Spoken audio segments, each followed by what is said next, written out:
Hey everyone, this is Tim from YourSixGaming. Today in this video, I'm going to show you how to easily format your microSD card that you plugged into your Steam Deck.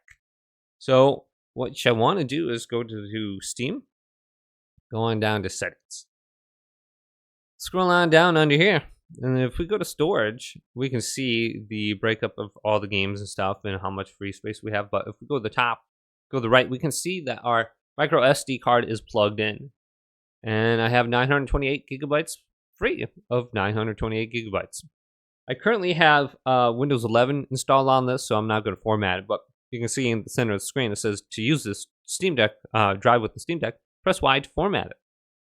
And then you can go through the process right there to format it. So really easy peasy, just going over there, and then you should be able to format it. But hopefully this video did indeed help you out. If it did, leave it a big thumbs up and subscribe my channel down below for more tech up videos coming up next on Your Six Studios.